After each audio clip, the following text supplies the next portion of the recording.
Assalamualaikum warahmatullahi wabarakatuh. Perkenalkan, nama saya Nurul Huda MM, dosen Sekolah Tinggi Ilmu Ekonomi BIMA. Alhamdulillah tahun ini, tahun 2023, kami terpilih menjadi mitra program hibah kelas kolaboratif bersama Universitas Teknologi Sumbawa. Tahun ini Universitas Teknologi Sumbawa mendapatkan hibah PDK pembelajaran kolaboratif. Kebetulan kami dari Setia Bima dijadikan mitra, dan di sini saya bersama Ibu Sylvia Firda Utami. Saya sendiri Nurul Huda MM, kebetulan mengampu dua mata kuliah yang berbeda. Kalau di kami Setia Bima mata kuliah manajemen sumber daya manusia, kalau di teknologi Sumbawa masuk ke mata kuliah OMPI. Jadi perancangan dalam organisasi bisnis. Pada kesempatan ini saya akan memaparkan materi pertemuan ketiga, materi pengawasan dan pengendalian manajemen. Yang sebelumnya materi pertama dan kedua sudah disampaikan oleh Ibu Sylvia Firda Utami. Oke, kita langsung aja masuk ke materi pengawasan dan pengendalian manajemen. Perlu kita ketahui bahwa perlu adanya fungsi manajemen yang diarahkan untuk memastikan apakah rencana yang diimplementasikan suatu perusahaan atau suatu organisasi berjalan sebagaimana mestinya dan mencapai tujuan yang ditetapkan ataukah tidak. Selain memastikan, juga perlu diketahui apakah yang menjadi penyebab. Misalnya, jika sebuah rencana ternyata tidak berjalan sebagaimana mestinya, dan kemudian bagaimana tindakan koreksi yang dapat kita lakukan. Fungsi manajemen yang diarahkan untuk melakukan pengawasan atau apa yang telah direncanakan dan bagaimana langkah-langkah koreksinya dinamakan dengan fungsi pengawasan atau pengendalian. Dalam bahasa asingnya, bahasa lainnya, fungsi dari pengawasan ini sering dinamakan dengan fungsi controlling, evaluasi, apresi, dan koreksi. Semua dari istilah ini memiliki arti yang sama, yaitu mengontrol, mengendalikan, mengevaluasi, menilai atau mengukur, dan mengkoreksi untuk ketercapaian suatu organisasi. Sebelumnya ada dua subjek untuk materi pertemuan ketiga ini, ada dua sub CPMK yang diharapkan. Yang pertama, mahasiswa mampu memahami pengawasan dan pengendalian manajemen. Yang kedua, mahasiswa mampu memahami metode pengendalian manajemen. Ada beberapa teori pengawasan menurut para ahli. Salah satunya menurut Stoner, bahwa pengawasan berarti para manajer berusaha untuk meyakinkan bahwa organisasi bergerak dalam arah atau jalur tujuan. Misalnya, apabila salah satu bagian dalam organisasi menuju ke arah yang salah, para manajer berusaha untuk mencari sebabnya dan kemudian mengarahkan kembali ke jalur tujuan yang benar. Di sini juga dikatakan bahwa inti dari pengawasan ini merupakan suatu kegiatan untuk mencocokkan apakah kegiatan operasional yang dilaksanakan oleh suatu perusahaan atau suatu organisasi di lapangan apakah sudah sesuai dengan rencana atau planning yang telah ditetapkan dalam mencapai tujuan organisasi dengan realisasinya di lapangan. Oke, ada beberapa tipe pengawasan di sini. Yang pertama, tipe pengawasan feed forward kontrol. Artinya di sini kita akan melakukan pengawasan atau organisasi atau perusahaan akan melakukan pengawasan sebelum kegiatan dilaksanakan. Misalnya, apabila kita merencanakan sesuatu, karena kita kembali lagi tujuan perusahaan itu berdiri kan pasti ada tujuan jangka pendek dan ada tujuan jangka panjangnya. Kalau kita kembali ke tujuan jangka pendek, pasti tujuannya berlangsungnya selama 1 tahun. Kalau tujuan secara umum kan pasti tujuan perusahaan itu pasti ingin menghasilkan profit atau laba. Kalau secara jangka panjangnya, di samping menghasilkan profit, perusahaan ingin memaksimalkan nilai kekayaan yang ada di dalam perusahaan. Salah satu penetapan standar, salah satu kategori fit forward control ini, jadi sebelum dilakukan sebelum dibuat planning atau target, perusahaan harus melakukan yang namanya analisis kelayakan suatu usaha atau suatu kegiatan. Itulah model pengawasannya.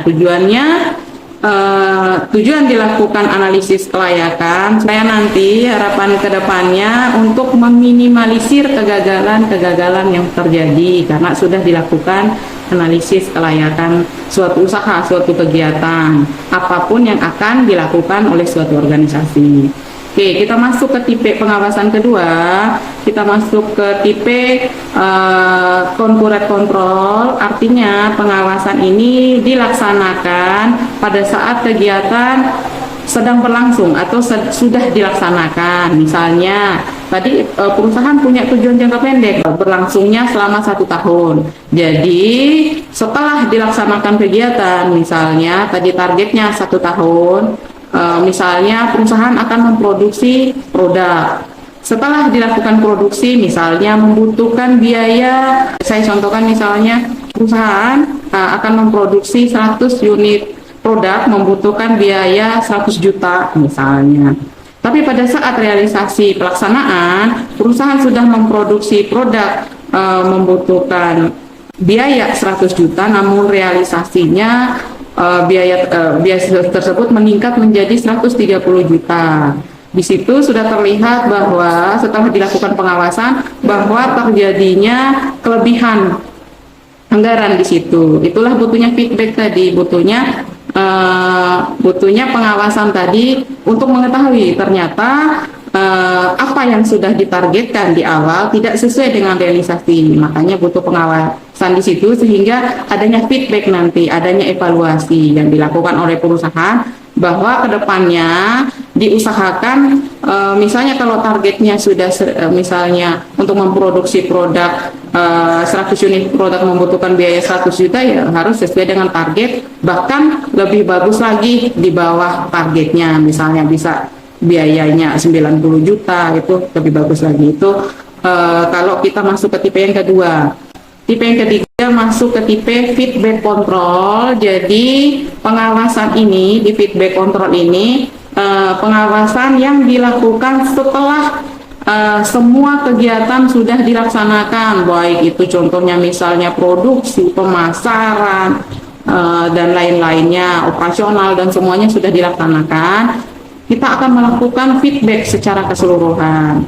Artinya melihat di situ apakah target yang sudah ditetapkan oleh perusahaan tadi sudah sesuai dengan realisasi yang diharapkan. Contohnya, misalnya target pemasarannya 1000 unit produk, misalnya 1000 unit produk, akhirnya 1000 unit produk tahun pertama itu laku terjual mendapatkan profit yang sangat tinggi. Berarti sudah sesuai dengan realisasinya, sudah sesuai target. Kalau di bawah itu misalnya target perusahaan akan menjual misalnya 1000 unit produk namun realisasinya hanya 100 produk, itu sudah tidak sesuai dengan realisasi, bahkan akan merugikan perusahaan. Itulah butuhnya pengawasan di sini. Itulah model feedbacknya nanti. Makanya dikatakan tipe pengawasan ketiga ini masuk ke kategori feedback control. Ada beberapa tujuan dari fungsi pengawasan. Yang pertama, adaptasi lingkungan. Tujuan pertama dari fungsi pengawasan ini adalah agar perusahaan dapat terus beradaptasi dengan perubahan lingkungan yang terjadi di perusahaan. Misalnya, kalau beberapa tahun sebelumnya atau beberapa tahun sebelumnya, misalnya kalau ingin merekrut karyawan, standar merekrut karyawan lulusan SMA. Jadi misalnya tahun pertamanya standar karyawan merekrut karyawan standar SMA dan hanya bisa mengoperasikan, misalnya hanya bisa mengetik. Namun tahun-tahun sekarang bahkan kedepannya kita harus bisa beradaptasi dengan lingkungan, karena sekarang kita bisa melihat operasionalnya perusahaan atau pabrik sekarang itu lebih ke digital. Jadi kedepannya salah satu standar perekrut karyawan mungkin lebih ke walaupun lulusan SMA tapi harapannya bisa mengoperasikan komputer dengan baik. Jadi harapannya perusahaan perlu menyesuaikan diri. Jadi misalnya penggunaan komputer baik itu untuk memproses data, untuk membuat laporan keuangan di perusahaan dan lain-lainnya serba menggunakan teknologi. Oke, yang kedua kita masuk ke fungsi pengawasan yang kedua, meminimalkan kegagalan. Ini meminimalkan kegagalan dalam suatu operasi perusahaan. Tentu kegagalan itu berpeluang untuk terjadi, seperti contoh misalnya karyawan ketika tidak ada yang mengawasi akan bekerja asal-asalan, jadi tidak serius. Jadi tidak ada pengukuran kinerja yang jelas dan hal-hal lainnya yang dapat merugikan perusahaan. Misalnya, contohnya lagi, balik ke contoh tadi, misalnya jika perusahaan menargetkan untuk memproduksi 10.000 unit, tentu dengan kinerja karyawan yang seperti itu kemungkinan akan ada 100 unit, misalnya akan ada 10.000 unit, tapi realisasinya akan ada 1.000 unit yang tidak layak dipasarkan contohnya. Tentu dalam hal ini sangat merugikan perusahaan, makanya perlu dilakukan pengawasan di situ. Artinya akan ada biaya yang keluar cuma-cuma di situ. Jadi nanti pada akhirnya akan merugikan perusahaan. Yang keempat, fungsi terakhir ya, kita akan mengantisipasi kompleksitas dari suatu organisasi. Agar perusahaan dapat mengantisipasi berbagai kegiatan organisasi yang kompleks, mulai dari pengelolaan terhadap produk, tenaga kerja, hingga berbagai prosedur yang terkait dengan manajemen organisasi. Oleh karena itu, jelas fungsi pengawasan ini memiliki peran penting untuk menjamin bahwa kompleksitas tersebut dapat diantisipasi dengan baik. Harapannya itu. Jadi tujuannya pada akhirnya pasti ingin apa yang sudah ditargetkan, apa yang sudah direncanakan harus sesuai dengan realisasi sehingga tujuan organisasi itu tercapai. Oke, ada beberapa tahap pengawasan. Yang pertama tahap penetapan standar. Ada di sini misalnya dicontohkan misalnya untuk standar fisiknya. Jadi perusahaan memang sudah punya harus memiliki SOP. Jadi misalnya untuk standar fisik, jadi misalnya kualitas barang atau jasa yang masuk ke perusahaan atau yang masuk ke pabrik, kualitas barang dan jasa harus sesuai dengan grade, harus sesuai dengan standar supaya bisa masuk ke ruang produksi sehingga kualitas produk yang dihasilkan baik. Yang kedua, standar moneter, lebih ke biaya, misalnya sudah menganggarkan biaya untuk memproduksi 10.000 atau 20.000 unit produk dengan biaya 120 juta, namun realisasi biaya yang kita gunakan melebihi standar, misalnya 190 juta, itu sudah tidak sesuai dengan rencana awal yang sudah ditetapkan. Standar waktunya juga, misalnya sudah direncanakan pekerjaan ini bisa diselesaikan selama 1 minggu, namun realisasinya pada saat pelaksanaan pekerjaan diselesaikan 2-3 minggu, itu sudah tidak sesuai dengan target perusahaan. Oke. Masuk ke tahap kedua, tahap penentuan pengukuran pelaksanaan, ada tahap nanti pengukuran pelaksanaan kegiatan sampai pada tahapan koreksinya.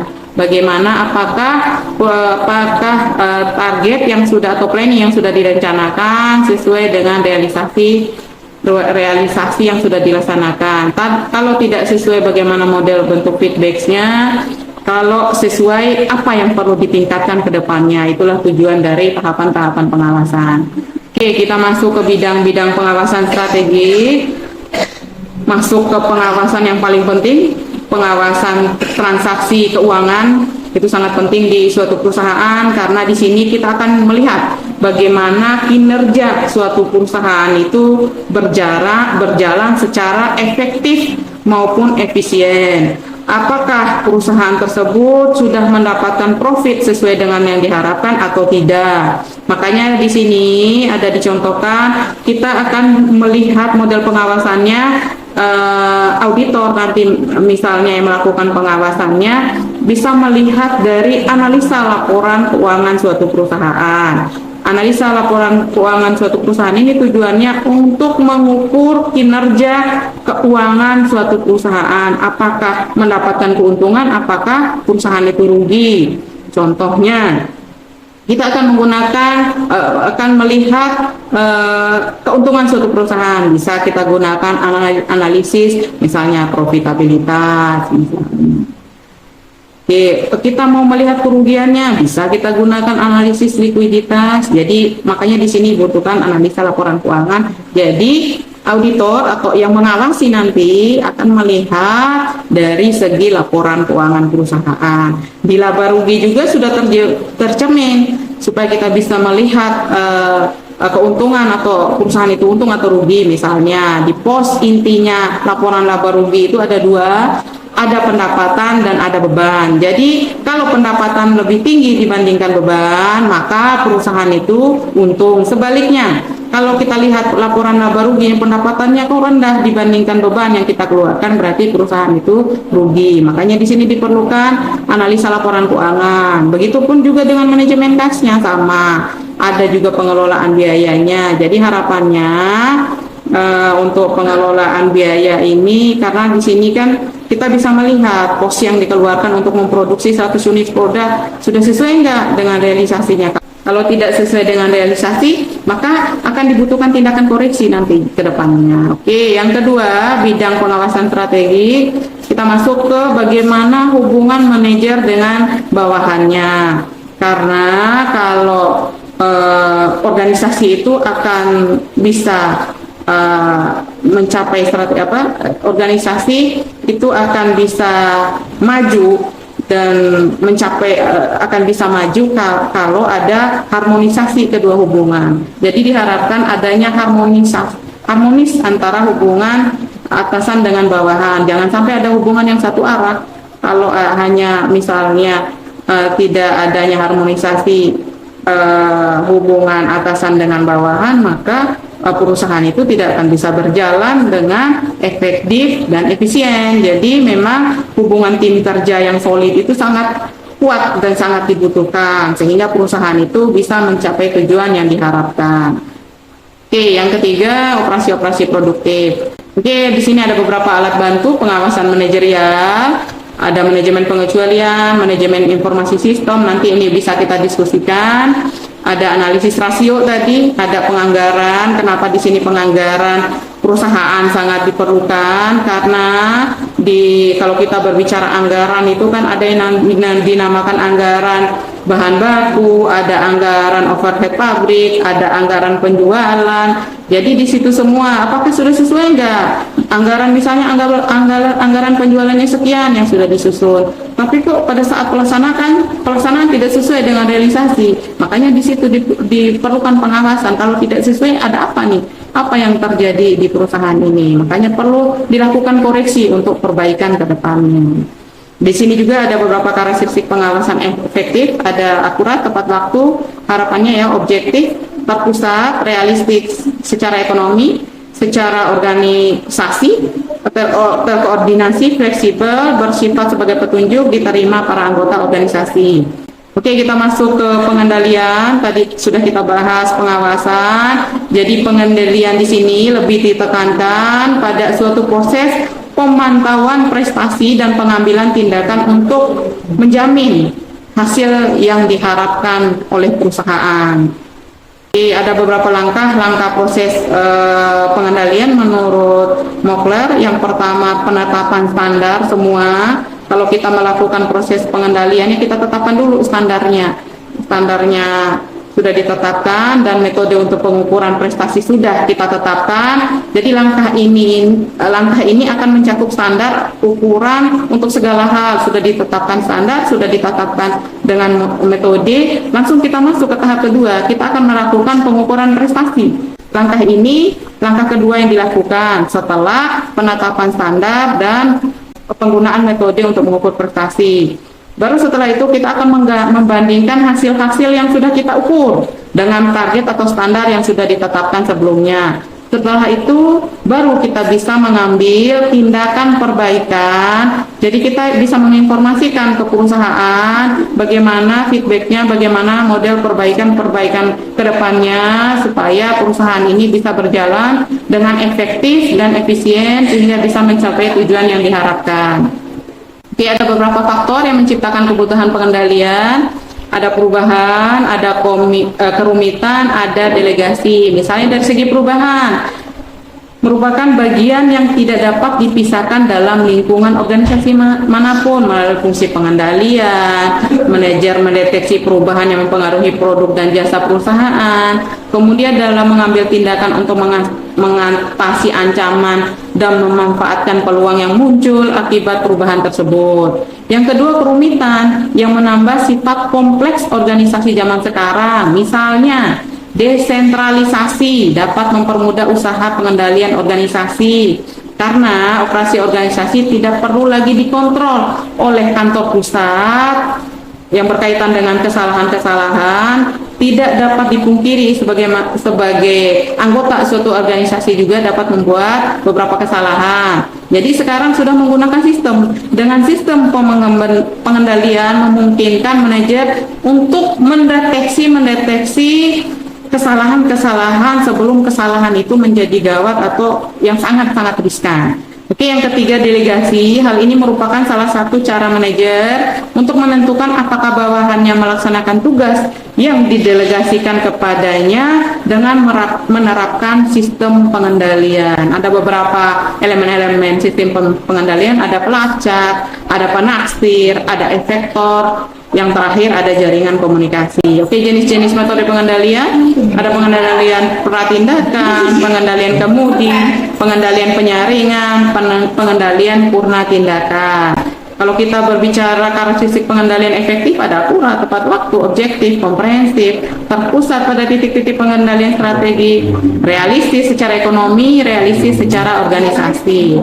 Oke, masalah-masalah dalam sistem penetapan pengendalian efektif, ada faktor-faktor yang dapat mudah diukur, terlalu banyak diberatkan, sementara hal-hal yang sulit diukur tidak diberi perhatian yang cukup. Yang kedua, faktor-faktor jangka pendek mungkin terlalu berlebihan ditekankan dengan mengorbankan faktor jangka panjang misalnya. Yang ketiga, sistem pengendalian mungkin tidak disesuaikan untuk mencerminkan pergeseran dalam arti penting berbagai aktivitas dan tujuan di kemudian hari. Di sini ada question ya, ada kuis nanti yang akan dikerjakan, ada 3 soal, nanti juga akan ada diskusi. Mungkin demikianlah pemaparan singkat materi pertemuan hari ini. Lebih dan kurangnya saya mohon maaf. Wabillahi taufiq wal hidayah. Wassalamualaikum warahmatullahi wabarakatuh. Nanti kita akan ketemu lagi untuk materi pertemuan selanjutnya.